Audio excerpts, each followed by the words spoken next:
I'm Mungo Dark Matter, and welcome to Dark Matters. Today on Dark Matters, we're going to discuss whether you should buy a Mac or a PC if you're buying a new computer. Now, if you're already a Mac user, chances are you're not going to want to switch over to PC because you're dissatisfied. I can't think of one person that I've seen who's used a Mac who's switched over to PC because they were dissatisfied. Primary reason that I've seen for people switching from Mac to PC is the fact that Macs are a little more expensive. And so sometimes somebody will have a Mac and then the Mac will get old or something will happen to it. They need a new computer. And because of budget reasons, they decide I'm going to buy a PC this time. They still always like that Mac, but the reason they switched over was a monetary reason and not a technical reason. So, the primary reason somebody wants to switch over from PC to a Macintosh is because they're really frustrated with the PC, all the kind of computer things that happen with it. And so they hear how well Macs run, which is true, and they want to switch over to them. Now, one reason Macs run so well is because Apple keeps very close control over not only the software, but the hardware. So you have really a very consistent device that's been designed by Apple from the hardware to the software.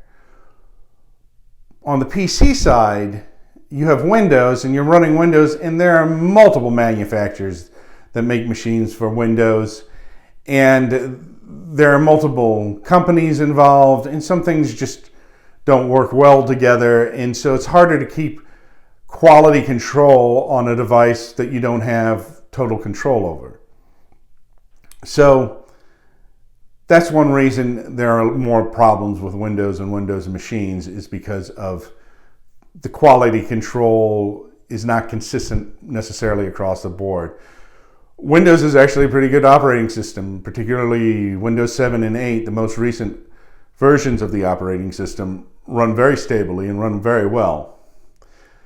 But there are hardware concerns. Like, for instance, you can get a manufacturer who manufactures PCs in their garage, and they can get parts from 5 or 6 different manufacturers to put that machine together, and they've never really been tested before by the manufacturers of those parts. And maybe they get their machine running pretty good, and then one of the manufacturers stops making a part, or they have to get another manufacturer for the part because they'll save money, or whatever the reason, they change parts. And then you lose consistency among machines within that line of machines, and you may run into trouble with those machines as well. So the tighter the quality control on the hardware, the better the machine's going to be. And like I said, Apple controls the hardware and the software. It's all integrated, so there's a lot less problems with Apple. The other thing is Apple is the more stylish of the two computers. So a lot of people want to move over to that because Apple has a reason kind of behind it. It's I don't know, an ambiance, if you will.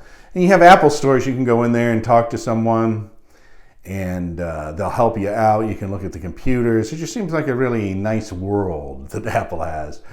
Whereas Windows, people kind of think is, no, I use a Windows machine at work. It's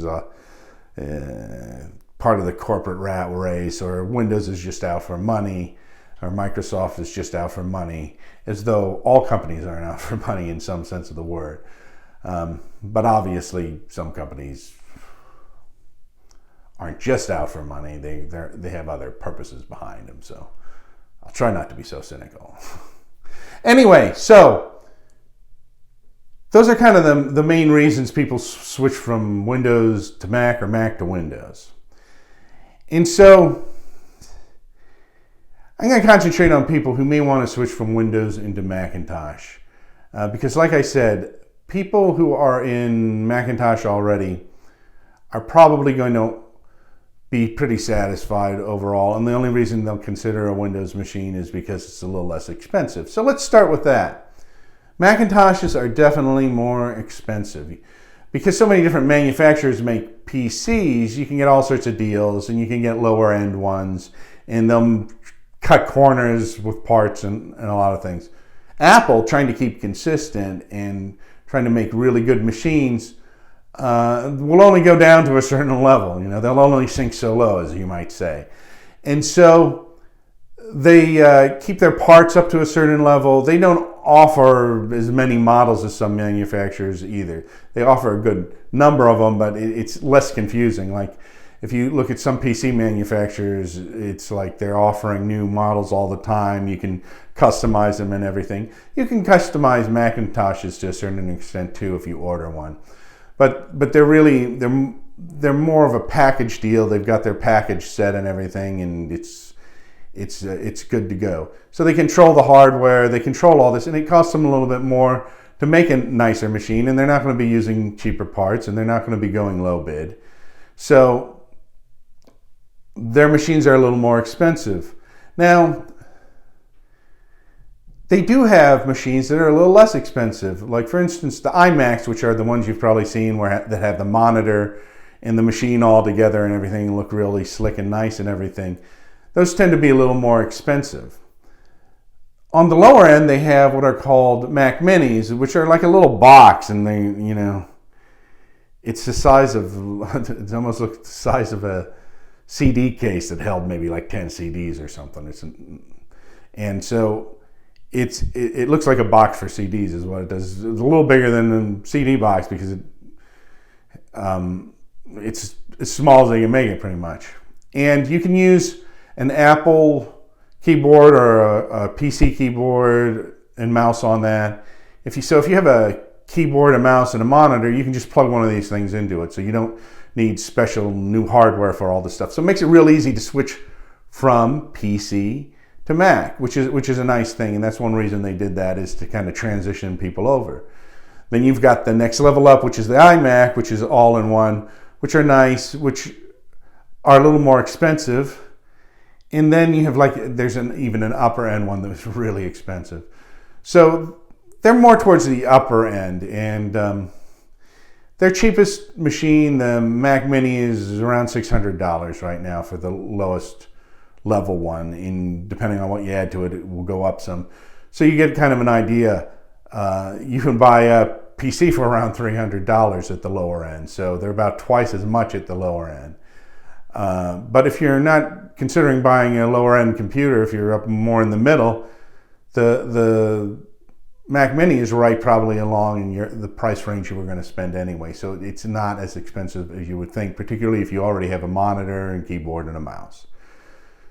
So that's like one hurdle that you might have if you're in Windows. So you might want to start with a Mac Mini if you want to go over to Macintosh. Unless you, of course, want a laptop or something. All right, another hurdle is you're going to have to learn a new operating system and figure out, can I transfer files and so on and so forth.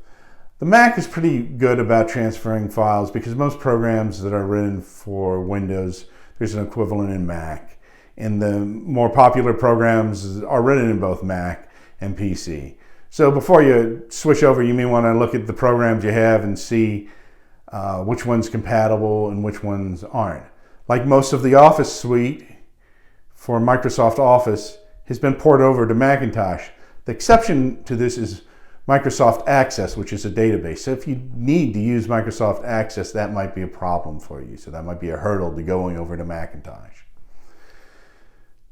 All right, so one way to get around this hurdle to a certain extent is Macintosh can actually run Windows 7 or Windows 8 on it. It can run Microsoft Windows on it, and there's two ways you can do that. One is you can use something called Boot Camp, so that you can boot your Mac computer into Windows, and it is a Windows computer. You're just running Windows on a Macintosh. And Windows actually runs really well on a Macintosh, ironically. Part of the reason is probably because their hardware is so consistent and they keep control over that. So Windows does run well on that. The other way you can run it is through a virtual machine, and you can buy a piece of software, or there's a piece of software by Oracle called VirtualBox, which is currently free, which will run another OS within an OS. And so you run this program, it makes a virtual machine, and then you can load Windows onto that machine. The advantage to that is you can be using your Macintosh, and if you need to use something that's only Windows compatible, or you need to go over to Windows for some reason, you just open up another window and you've got a Windows machine there, and you can run applications in that window. So that's another hurdle to get you kind of by to see if you really want a Macintosh. And so those are some things to consider: the price, what it's going to take you to convert over. They make a lot of good Windows machines too, so if you're already using Windows, consider sticking with Windows unless you really have a compelling reason to go over to Macintosh. Is there some program that you can only get on Macintosh that you really want to run, for example? Also, look at the other end. Is there some program that you really need to run and it's only on Windows and there's no Macintosh version of it? That's less likely now than it has been in the past, because most programs have been ported over to the Macintosh, or there's an equivalent in the Macintosh. So generally you don't have to worry about that. Finally, if you really want to try the Macintosh out and you're going to give it a chance this time, remember that you can always dual boot into Windows or run Windows in a virtual machine. So you're not like totally trapped with the Macintosh machine. So if you decide to switch over to Macintosh and for whatever reason you go, well, I just don't have time to learn the operating system, or I don't like the operating system, or whatever reason that you don't like the Mac, you can actually turn your Mac into a Windows machine. It's a little bit more expensive, but the machine will run really well. I'm Mungo Dark Matter, and this has been Dark Matters, and whatever you do, enjoy technology.